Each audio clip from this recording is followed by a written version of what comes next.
I'm trying to film.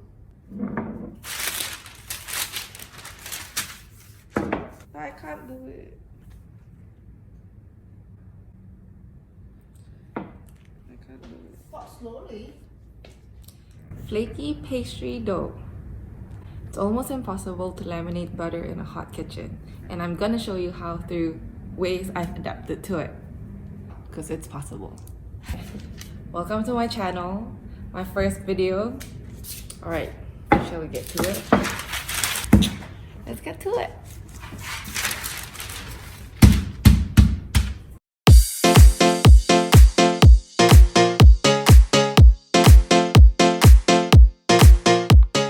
Alright, so we're gonna start with an empty tray. Now you pour your flour, one even layer around the tray. Sprinkle your salt around. And then you're gonna put your soft butter on top of the flour. Right now it's in big pieces, but we're just gonna cut through it with a knife and coat all that butter surface with flour and just keep cutting until it gets into smaller cubes.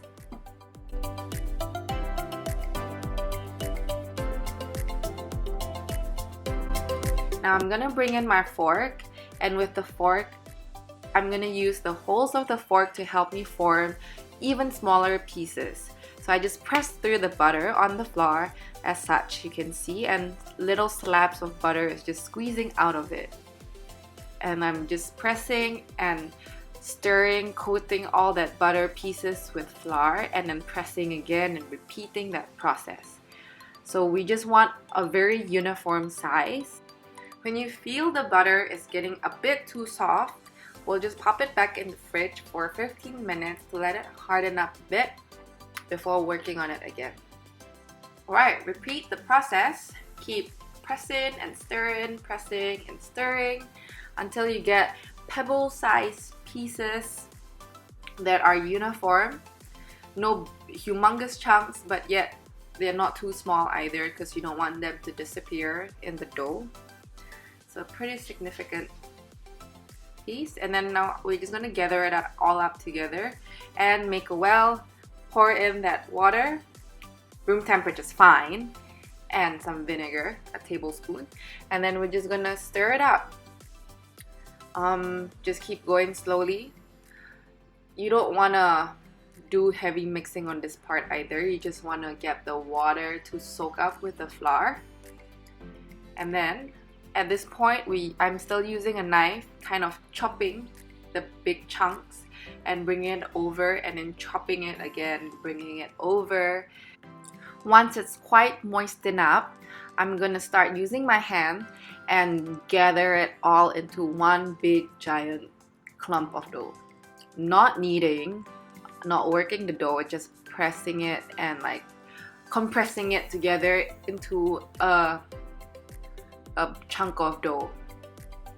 Just compress, press, and then it's gonna break up apart. That's fine. Just press it down again. Just keep doing that until your ball of dough has somewhat gathered. If there's like still a few pieces and like loose flour on the tray, just do that in a smaller clump, and then you can combine that to the bigger piece. So get all that all up and then put it together with the big piece. And that's it. Now we're just gonna let that rest overnight in the fridge. So I'm gonna wrap it up in plastic, and I'm just gonna compress it even more to make it into as square shape as I can. So then tomorrow when we roll it out, it's gonna be way neater and easier for us to get a nicer shape out of it. And from here, we're just gonna cover it fully in contact with the plastic so it won't dry out, and then I'm just gonna give it a good few knocks to really compress it, make it more into a square shape, give it a good pat, and say good night. I can already see the butter pieces. Alright, next day, gonna get all our rolling stuff out. Rolling pin, some flour, pie tin, and you need more plastic and baking paper as well. Alright, take your dough out, lightly flour the surface, and push it down with your rolling pin. Do not roll, just press and push. press and push. If it's sticking to your rolling pin, just flour it. And then a bench scraper will help because you can just lift it off from the table. And then now you're gonna cut it into 4 pieces and stack them up together so you get even more layers of butter. Alright, now you have another square. Now you're just gonna keep pressing it and it's gonna fall apart again. That's alright, just press it back in again. Just keep doing it. And then once it's really sticking to each other, that's when we can start rolling. And to make your life easier, prepare 2 pieces of baking paper and roll it in between those. Baking paper on, clean up my bench scraper, and we're ready to roll. I always like to start from the middle and kind of press it down first, get it all flattened out, and then I'll just smooth out the ridges and then start rolling from there. So the piece is not too thick and I do not have to exert too much energy. Now we need to roll it out to around 2 millimeters, at most 3 millimeters. You don't want a crust that is too thick. Once that's all even, we're gonna do a quick check if it fits the pie tin that we're using, and if it fits, we're good to go. So into the freezer 15 minutes for it to solidify, and it's easy for us to peel off those baking paper layers. Flip the other side and peel off the other side as well. Now keep the baking paper for later use instead of throwing it away. My pie tin is pretty small, so I'm just going to cut off the excess pieces so it's going to be easier to work with. There's not too much dough hanging around. I'm going to keep the extra in the freezer again until I'm ready to use it. So I'm not going to do that. I'm not going to do that. I'm going to show you a neat trick.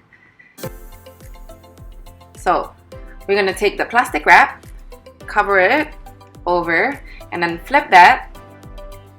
Peel off that baking paper, and we are gonna use the plastic wrap as a guide. So this is flipped over to the pie tin, and you just want to slowly push in the dough into the bowl. You're not gonna shape it or anything. You're just pushing it in, and once it's all in, then we are ready to shape it. But you don't want to go straight into shaping. You just want the dough to follow your fingers, kind of heat it up a bit so it's more flexible and pliable. Now we're gonna start with the bottom edge. Just keep pulling the dough inwards and pushing out to the edge so you get a really tight squeeze, like what I'm doing, just pulling the dough inwards and pushing it out to the edge and onto the wall. Keep doing that for the whole round, and go around again for the top part. So with this protective plastic layer, no sticky mess on your fingers, which I love. So I'm just gonna go through it again real quick, making sure there's no air pockets, so then when it bakes up, the crust is a beautiful right angle shape. Now peel off that plastic layer and then just cut off the excess with a knife, using the lip of the tin as a guide. Alright, this is another trick. So all these scraps, all that scraps, do not throw. Just gently put it aside. Gently put it aside. Do not squeeze them together. Alright, now we're gonna continue with this. Make sure everything's neat. And then with a... Okay, we're just gonna clean up some imperfections. And with a fork, pierce holes all around the edges, all around the base. Make sure the holes are pretty decent size so you can let the air from the base escape while it's baking as such. Now this is gonna go in the freezer overnight with plastic wrap full contact. Remember those pieces I told you not to throw? I hope you didn't smush them, because we're gonna puzzle them into one even layer again, creating a big flat dough with your previously excess dough that you kept in the freezer. By doing this, we're not making the butter layers disappear, and we're not overworking the dough as well. Repeat the whole same process and make another pie shell out of that, or you can just do whatever you want, but I need another pie shell, so yes, I do keep them in stock in my freezer. Okay, so this is the frozen pie that we have kept overnight, and this is ready to bake. So we're gonna take a baking paper and crush it so it's easier to conform to the pie shell. And then we're gonna put our baking weights on it. You can use rice, beans, baking weights, whatever works. I'm using some baking weights here. So this goes in the oven at 180 degrees, and we're gonna par bake it and remove the baking beads, and then continue baking till we get a golden brown color, as you can see.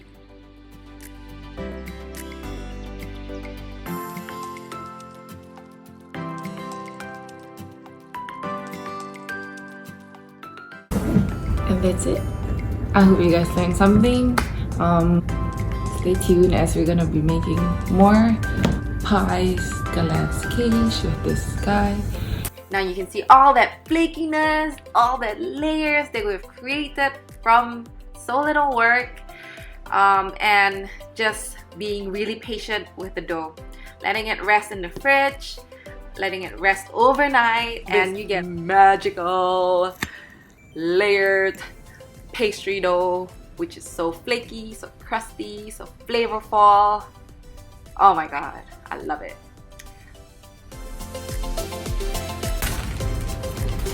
Oh yeah, don't forget to like this video, give it a thumbs up, subscribe, follow me on Instagram, links down below, and I'll see you in the next one.